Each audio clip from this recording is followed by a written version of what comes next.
It's the WSB Championships finale race day at Turffontein on Saturday, the 29th of April. And we're on the line with Sean Tarry, who's got many runners, many well-fancied runners throughout the card. Good day, Sean. How have the preparations gone? Sam, how are you doing? I'm well. The horses are well. We're looking forward to tomorrow. Wonderful to hear. Let's kick straight into it with race 4, the World Sports Betting SA Fillies Nursery, grade 2 over 1160 metres. First leg of a carryover pick 6, which we hope will reach 7 million rand. You've got 2 runners in the race. Number 1, American Graffiti, unbeaten 2 from 2. And number 7, Mrs.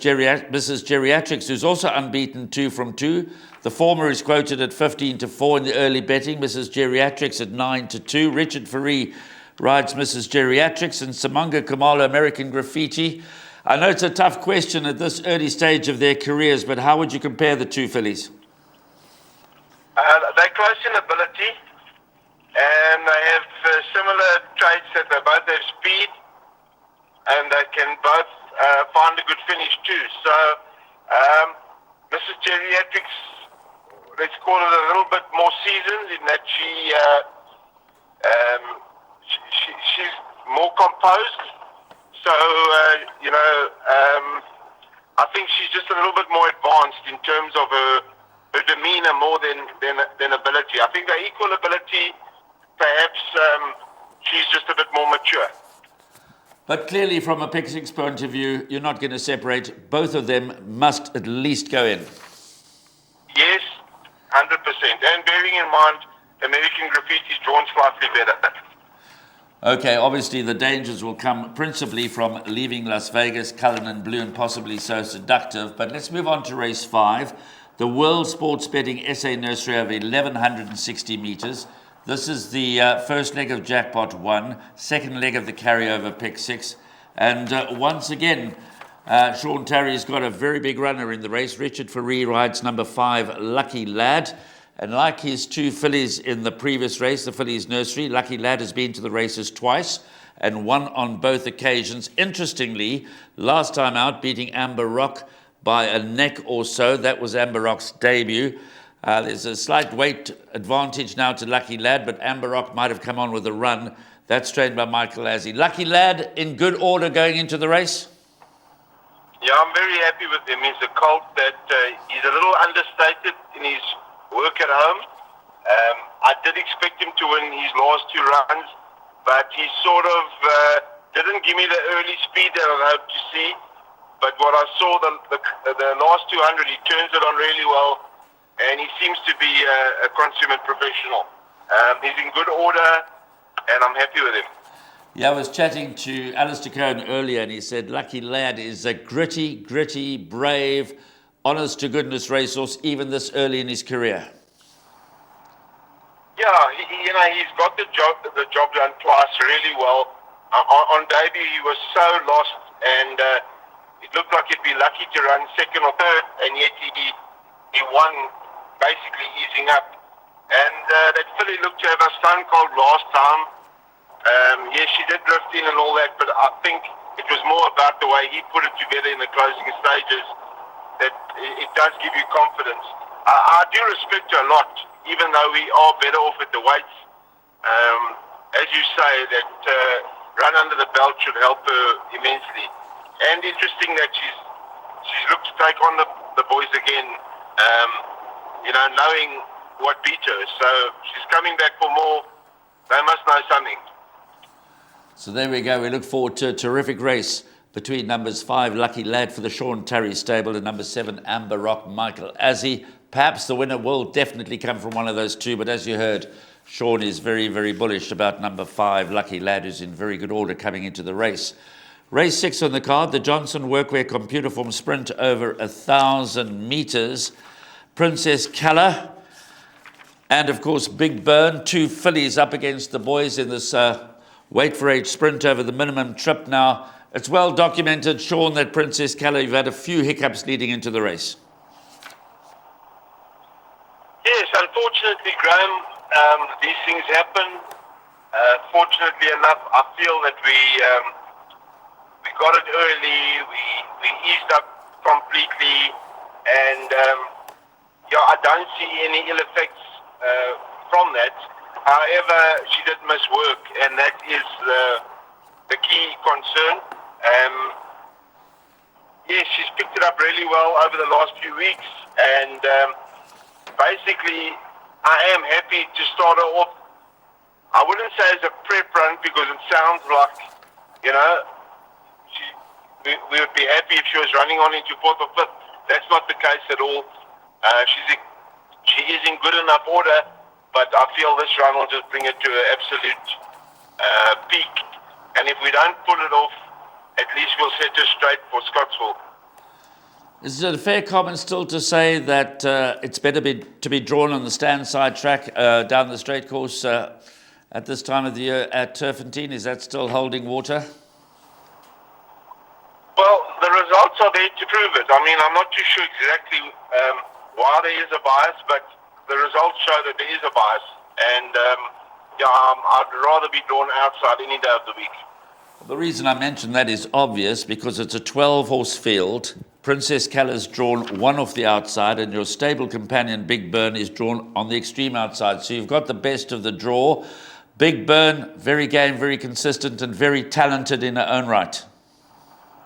Yes, unfortunately, previously she hasn't had any luck with draw down the straight. She's always been drawn on the wrong side. So I think it is in her favour, obviously, to get a chance on the outside. Unfortunately, the season has gone on a little bit long for her in terms of she hasn't had a proper break. And I'm just hoping that the season isn't dragging on for her, that she's still feeling good and fresh. She wasn't fully wound up for her last start, so I'm hoping there is improvement to come. But I mean, on her best form, there's no doubt she could be in the money quite comfortably.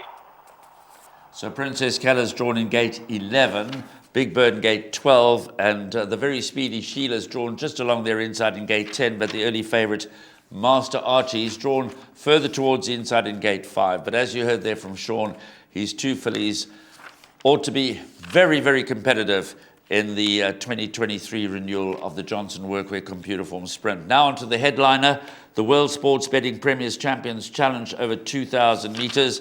And many would say that Sean Tarry holds all the aces in this richly endowed R2 million race. You, of course, saddle number 4, Nebras. You saddle number 7, Litigation, and the anti-post favourite and former Triple Tiara winner and champion 2-year-old and 3-year-old Rain in Holland. It was great to see her bouncing back in the Colorado King Stakes. Sean, you must have been really, really chuffed with that performance. I was, Grab, because in Cape Town I knew she was back. I was very happy with the run in the Paddock Stakes, and obviously, like many others in the Met, she never had a clear passage. She couldn't really extend in those final stages, and unfortunately suffered interference in her first run back in Joburg. So what the public were seeing and what I was seeing was two very different pictures, and I was quite confident that she'd run really well, and was happy to see that she did what I expected her to do last time. You're a very astute studier of form. You know the horses your own, you know the horses around you. Is she a worthy favourite for the Champions Challenge? I think, as you say, putting it the way you have, in terms of form, I think she is a worthy favourite. She comes in better weighted with her stable companions than she was in the Colorado. Off her rating, now that they've lifted her up to a 120, whether it's accurate or not, we'll have to find out. But she's very well weighted in the race. Obviously, we know she's got no problem with the distance. She just won over the distance. She's won over 2-4 previously. She is a worthy favourite. We always respect the opposition. We can't respect him too much, but there are live wires in the race. I wouldn't write off Puerto Manzano. There is a 12-length run in Hawaii, but his last run obviously much closer, and they've obviously prepped him with this race in mind. So healthy respect there. The youngster Billy Bowlegs, they've got a high opinion of the horse. But I think if Rain in Holland brings her A game, at these conditions, she's a worthy favourite. Nebras, can we expect another genuine performance? Yes, definitely. He's in good shape. Yes, we know he's a champion stayer, but he's certainly effective enough over the 2000s. And it really wouldn't surprise me to see him get in the hunt again and feature in the finish. Race 8 on the card is the World Sports Betting Camellia Stakes over 1,160 metres. Sean represented by numbers 2 Full Velocity and 4 Sweet Pepper, who showed tremendous ability as a 2-year-old and has been knocking at the door since then. The favourite for the race is, of course, the Michael Azzi-trained Kiss Me Captain. But let's talk about your 2 runners. And first up, we discussed the draw earlier because I cannot believe that Full Velocity is 14-1 in this lineup. I know she's drawn in gate 2, but 14-1 is a huge price, surely. Graham, we can see you still on old Shruti. You know exactly what's going on. Obviously, you still got many years ahead of you in good form because I see it the same way as you. She needed her 2 comeback runs. She's the highest rated filly in the race, if I can remember correctly. 3rd run after the race, she's in the pink of health. And but for the draw, I think she's a massive runner. And Sweet Pepper, like I said, she hasn't won since winning the Grade 1 Alan Robertson as a 2-year-old, but she's never disgraced herself. She's been there and thereabouts. Last time out, second behind Sheila, who runs in the Johnson Workwear computer form sprint. Obviously, the penultimate start, she was well beaten by Kiss Me Captain, who is the favourite for this race. What are you expecting from Sweet Pepper? A nice, genuine run again and hoping for a win. Yeah, I'm expecting her to get a lot closer. She needed her last run badly against Sheila. Obviously, the conditions obviously suited Sheila too, but she's come through it really well. She's a tricky filly to train in terms of her movement, but I feel that I've got her pretty close. Samanga's worked her a good few times. He feels she's ready for a big showing. So I expect her to be in the mix. I'm confident of a good run. Race 9 is the World Sports Betting Gerald Rosenberg Stakes over 2,000 metres. I think you won this race last year with rain in Holland after she had campaigned in the Triple Tiara. Well, now you saddle Bless My Stars. She didn't quite pull off the Triple Tiara, but she did win the South African Fillies Classic Grade 1. Rod Beckers makes her the nap of the day. She is the early favourite at 5-2. Well beaten in the Oaks for one or other reason, but must be a leading light in this field. Yes, I think she's definitely a worthy favourite. There are a few older horses that if they bounce back to best form, they are certainly horses. But as you say, competing in the Triple Tiara, at least she won the one Group 1 in the Triple Tiara, so that was great. And obviously, Feather Bow's no slouch. To beat that filly with Richard Ferry on her, I think took a lot of guts. A really good ride from Samanga, and I feel that she's in a real good space. And it's very hard to go through the card and think that you can win as many races as we're in. But she is in good space, and I expect a big run. The last race is the World Sports Betting Gold Bowl over 3,200 metres. It's off at 5:05. You're represented by number 4 Future Pearl, who's yet to be tested beyond 2,450 metres when running 4th in the South African Derby. Obviously going 750 metres further, that's a different kind of race altogether. You're up against Shangani and Arumagam, who have got no staying doubts. Future Pearl, unknown territory, but what are you expecting? Yeah, so Graham, we went into the Derby knowing exactly what was going to happen if we got beat a distance 4th, but we took our chances anyway, and we shouldn't have been surprised with the penalty that we got. So off 100, we are sort of limited in terms of where we can go. So I just felt, given the conditions of the race, it's worth having a go at. I mean, Shangani looks impossible to oppose, but the 12 kilos certainly is attractive, and you feel over this type of distance, give it a go and see what happens. 50 kilos, I think he is going to stay. So yes, I'm taking a chance, but the horse is in good order. Nice test for him, because if he comes through the test winning or placing, it opens up so many opportunities going forward during champion season. Correct. And you know what? It's a good time to find out where you stand. And we look forward to the rest of the season with him. He certainly will be progressive, that I do know. Well, whatever the case, it's still great to see the Beck Silks, the brown with the white bib, the white cap and the brown spots. It's great to see those colours still around. Now, I'm going to put you on the spot a little bit, Sean. You're leading one or two for the day. What do you think are the best? Yeah, you are putting me on the spot because I've got a really nice card. I do feel Rain in Holland, there's a lot in her favour. I'd really be gutted if she didn't go really close to winning. I think similar sentiment for Bless My Stars. The only reason why I've gone with the older horses and not the juveniles is because obviously the opposition is improving at a rate of knots.